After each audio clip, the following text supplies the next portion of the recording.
Historias destacadas. Historias destacadas. Historias destacadas. Historia.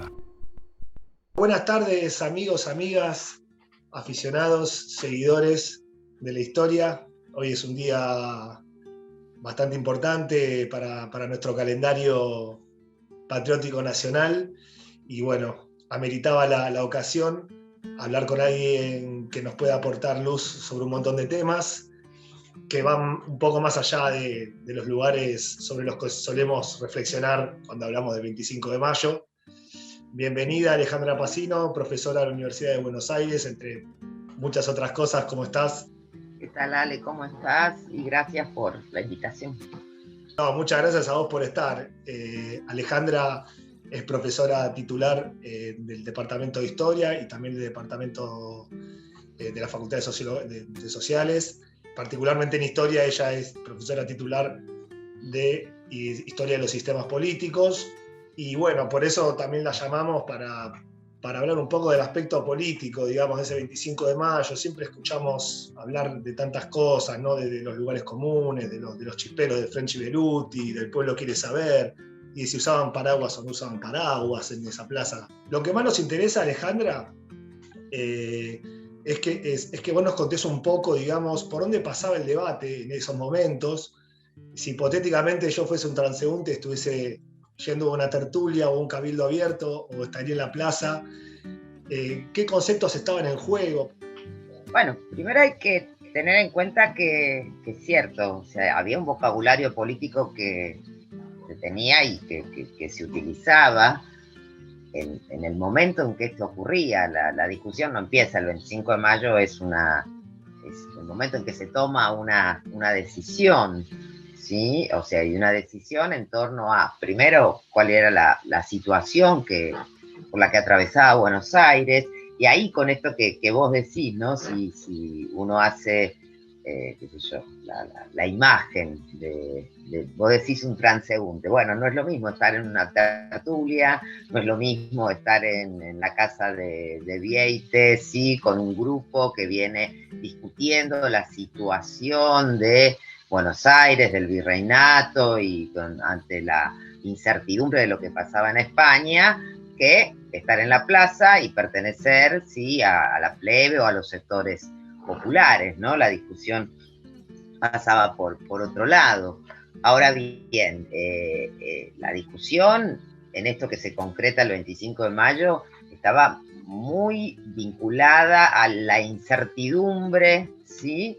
que se vivía en torno a lo que ocurría en España, ¿sí? O sea, Buenos Aires venía de una experiencia años anteriores que modificó mucho la situación política de la ciudad, también modificó mucho la situación política del área rioplatense, que fueron las invasiones inglesas, el accionar que estos grupos criollos tuvieron organizando milicias, y eso abrió, ¿sí? un debate político, ¿sí? y la construcción de una, digamos, identidad más americana, ¿no? de españoles americanos, que va a tener un fuerte peso en la discusión, ¿sí? que se abre con esto que acabo de llamar como la incertidumbre, ¿no?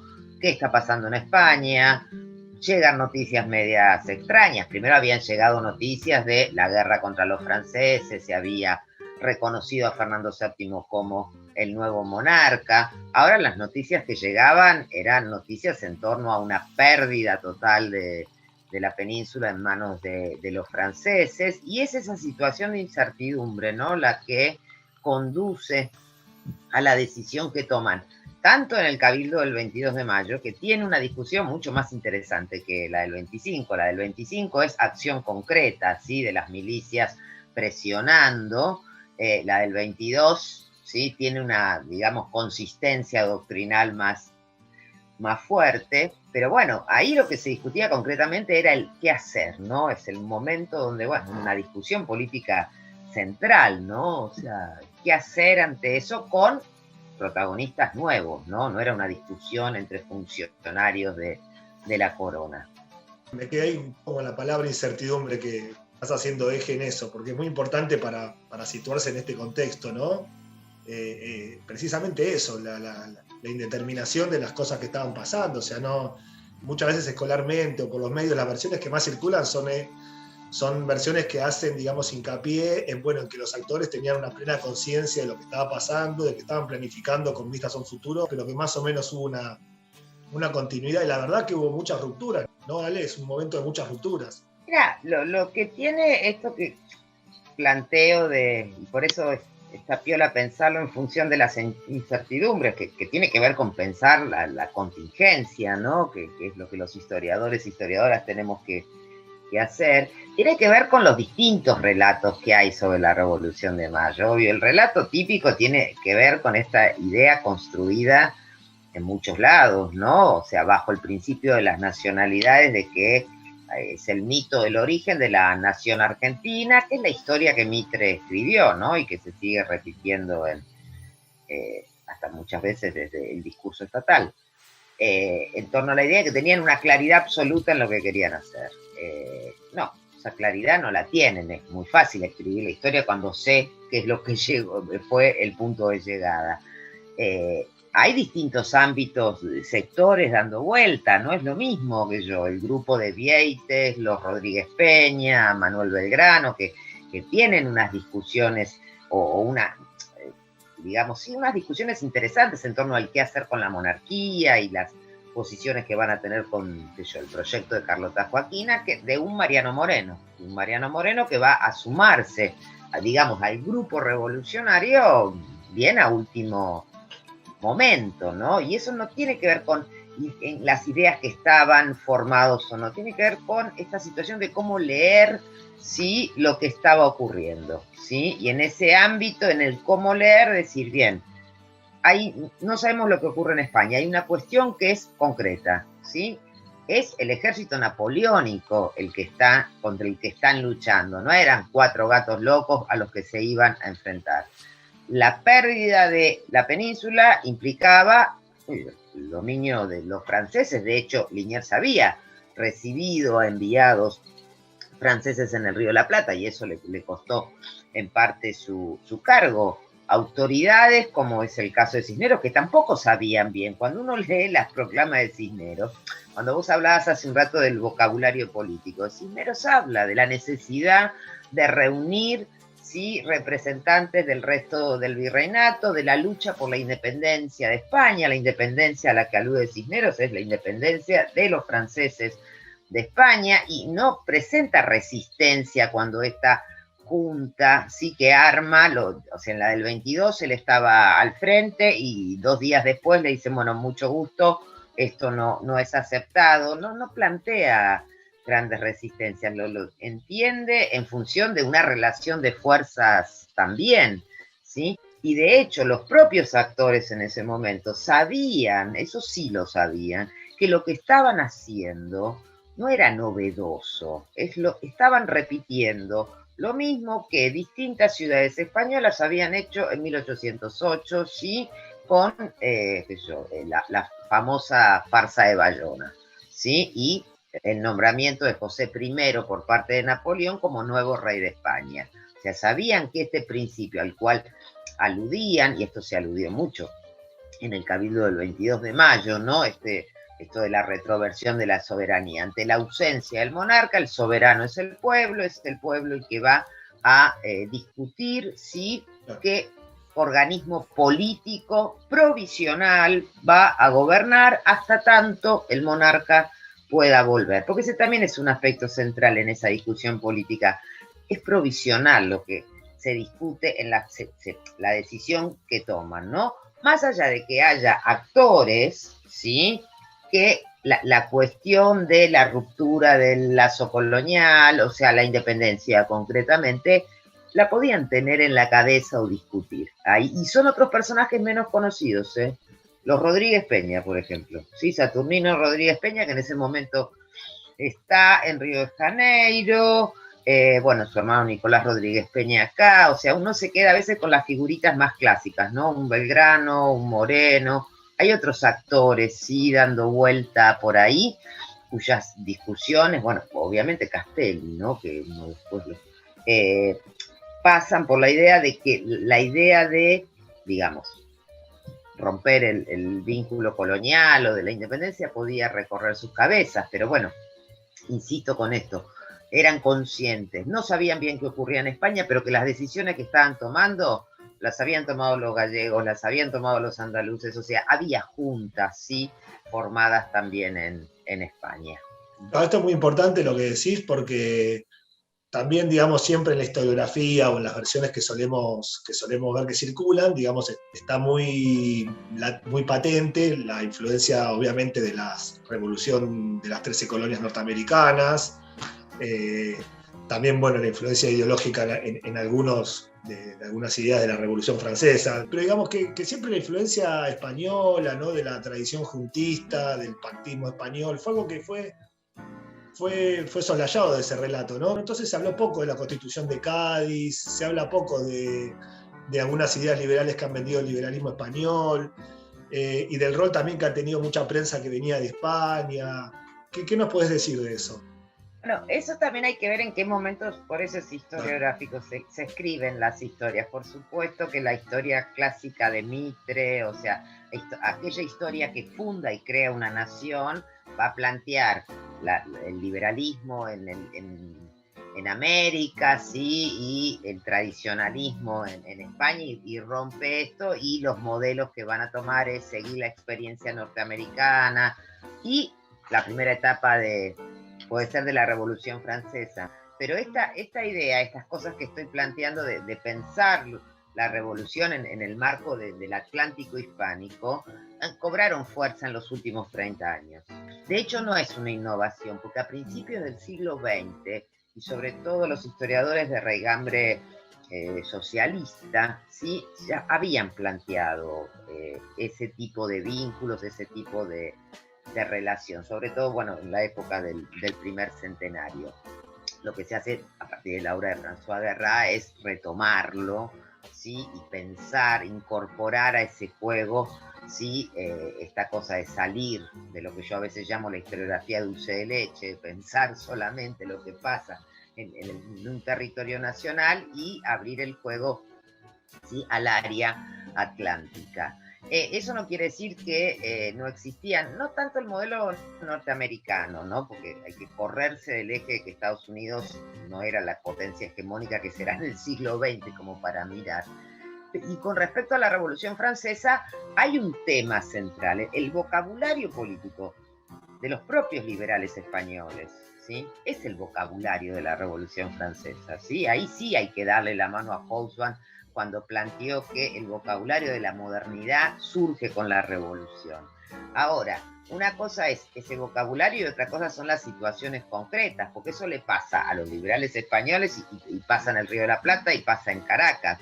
¿Cómo vamos a identificarnos con una revolución con la cual estamos combatiendo? ¿Sí? O sea, insisto con esto, en España combaten contra el ejército napoleónico, contra el heredero de la Revolución Francesa, ¿sí? Contra quien lleva los principios y fusil en mano le apunta a los santos de las iglesias españolas, ¿sí? Y esto que me preguntaba de la prensa es cierto, hay una cuestión concreta que, bueno, la Gaceta de Buenos Aires no es el primer periódico, habían existido otros, el Telégrafo, de hecho, el Semanario de Comercio de Belgrano sigue y se edita en mayo de 1810, no dice muy poco, no dice nada del proceso revolucionario, y la Gaceta aparece en junio de 1810. Sí, es un instrumento importante en torno también a la educación, de publicitar los actos de gobierno, educar al soberano, ¿sí? O sea, ese tipo de cuestiones donde empiezan en parte, ¿no?, a aparecer como noticias que toman de todo lo que puede llegar. O sea, sáquense de la cabeza, nosotros hoy por hoy agarramos el teléfono, tenemos información de todos lados. Bueno, ahí nos tardaban 2-3 meses en llegar prensa desde Londres, prensa desde Cádiz, panfletos, manifiestos, libros. Ojo que también esa circulación viene desde Perú hacia Buenos Aires, pero bien, cuando uno habla de la discusión política y del vocabulario en el cual se expresa esa discusión política, también tiene que ver con esas noticias y esos elementos, los que ponen la agenda de los temas que iban a tener que que discutir, ¿no? Claro, entonces, bueno, podemos hablar, digamos, de una opinión pública en este momento. Va a haber que esperar un poco más, siempre tomando con pinzas. No podemos pensar nunca en una opinión pública en términos modernos, ¿no? Es otro mundo y eso se entiende. Pero me refiero a opinión pública en el sentido, bueno, de una población que, más allá de que no esté alfabetizada, podía escuchar la lectura de los diarios, de la prensa, de boca de otros, y también tomar partido o tener posiciones políticas de acuerdo obviamente a su lectura de lo que venía pasando. ¿Cómo funcionaba eso? Bueno, el tema de la opinión pública es importante porque es un concepto que se usa muchísimo y es un principio legitimador importante, ¿no? O sea, así como vos planteás, está bien decir, hay un abismo entre, porque en la actualidad, o no solo en la actualidad, en el siglo XX uno podría seguir lo que Bourdieu dice, la opinión pública no existe, cualquiera diseña una encuesta, van a responder lo que quiero y eso, pero lo que no cambia es que era un principio de legitimidad, ¿sí? Y de hecho, ese término y ese concepto aparece en el primer número de la Gaceta, formar la opinión pública, ¿sí? Ahí aparecen cuestiones que marcan una tensión importante, ¿no? Porque yo puedo pensar de dos maneras la opinión pública, como si fuese algo real, existente, gente que está en un debate, siempre la imagen que se da es la del tribunal de la opinión pública, es necesario dejar circular la libertad de prensa, por ejemplo, dejar circular la información, la gente debate y toma una decisión. La otra mirada de la opinión pública es muy unidireccional, ¿sí? O sea, los escritos, los manifiestos del gobierno, la propia prensa del gobierno, va formando esa opinión pública en los principios políticos de la revolución.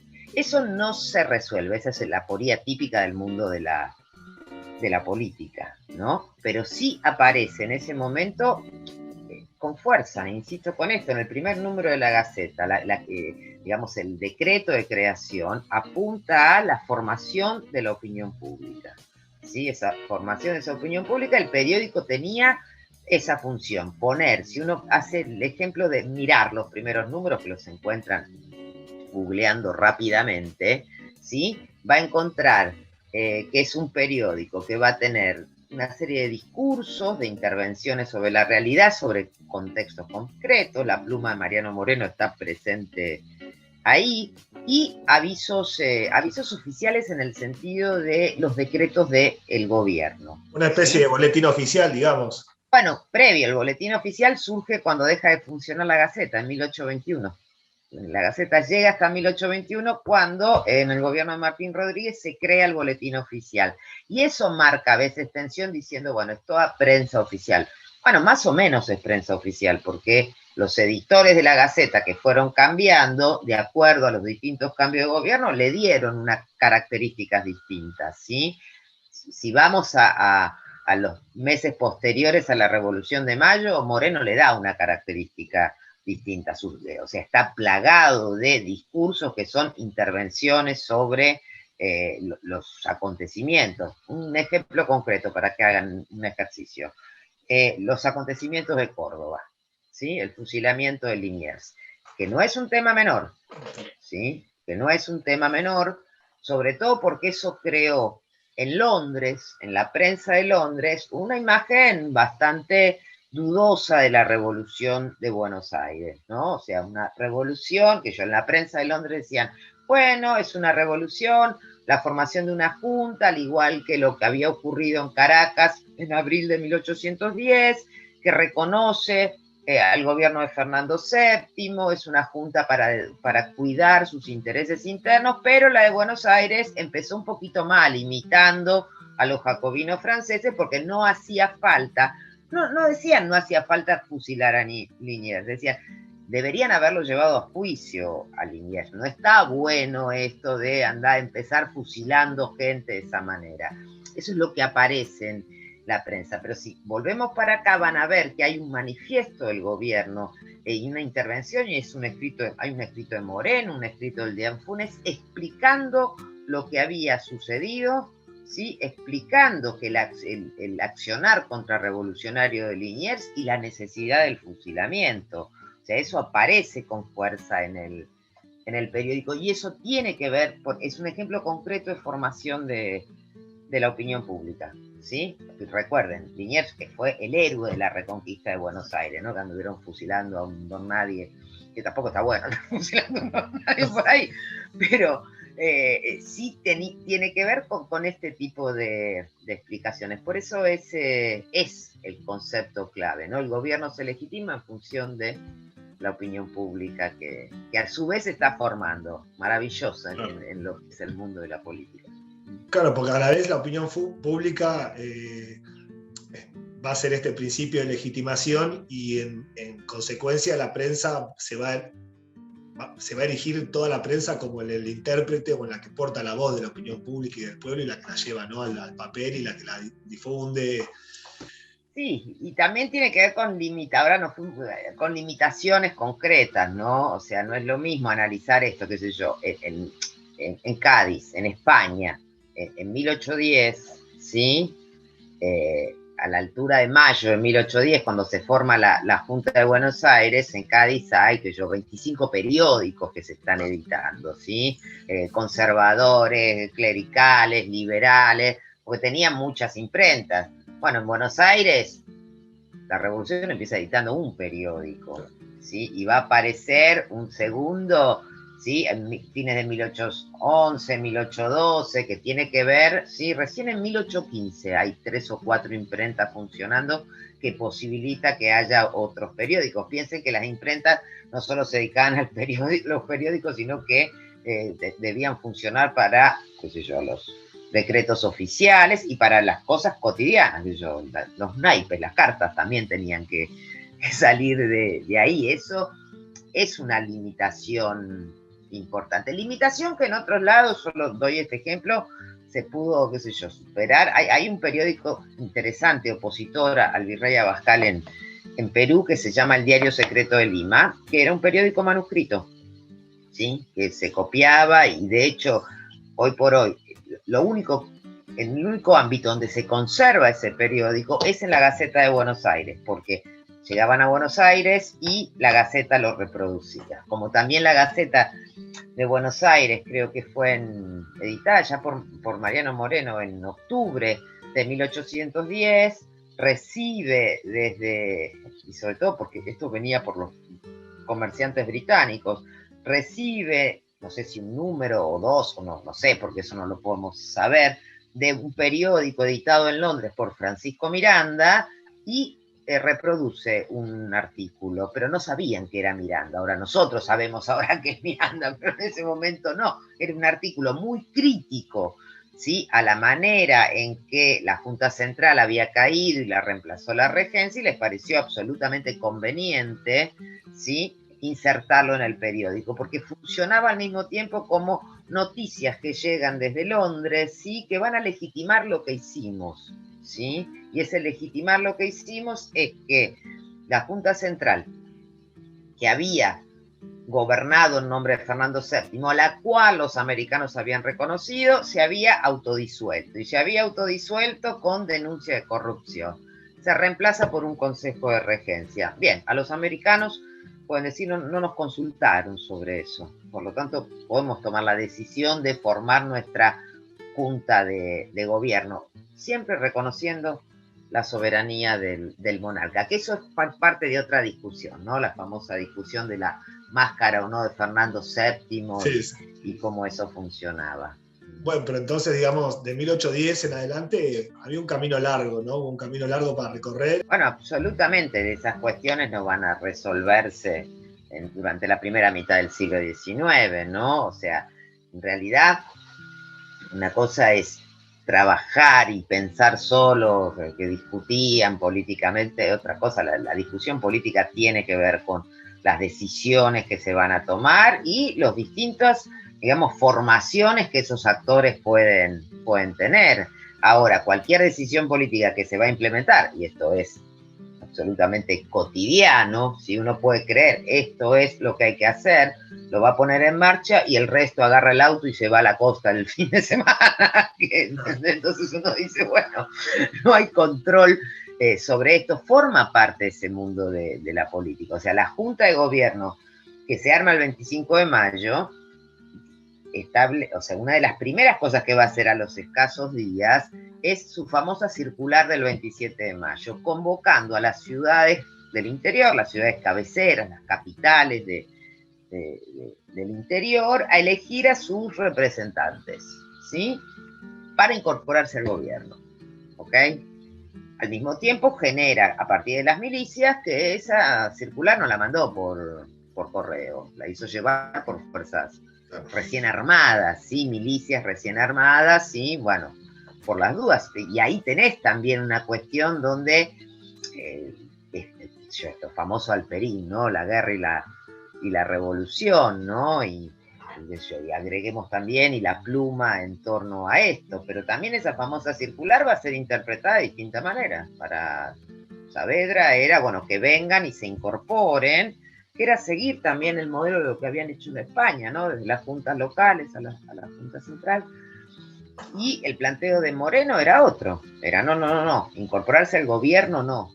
El poder constituido es una cosa y el poder constituyente es otra. Armemos un congreso constituyente que decida, y la ruptura entre Saavedra y Moreno, que marca, ¿no?, muchos aspectos de la historiografía de los primeros años revolucionarios, pasa por ese lado también, ¿sí? Claro, claro. Te quería preguntar también para ir cerrando, entonces, vos me contás que, bueno, que esto está buenísimo, el dato que tirabas, que en Buenos Aires había una imprenta, que había muy poca producción. Sabemos que después esto con el correr de los años va a cambiar y que Buenos Aires se va a terminar convirtiendo en un centro muy importante de producción de periódicos y de libros.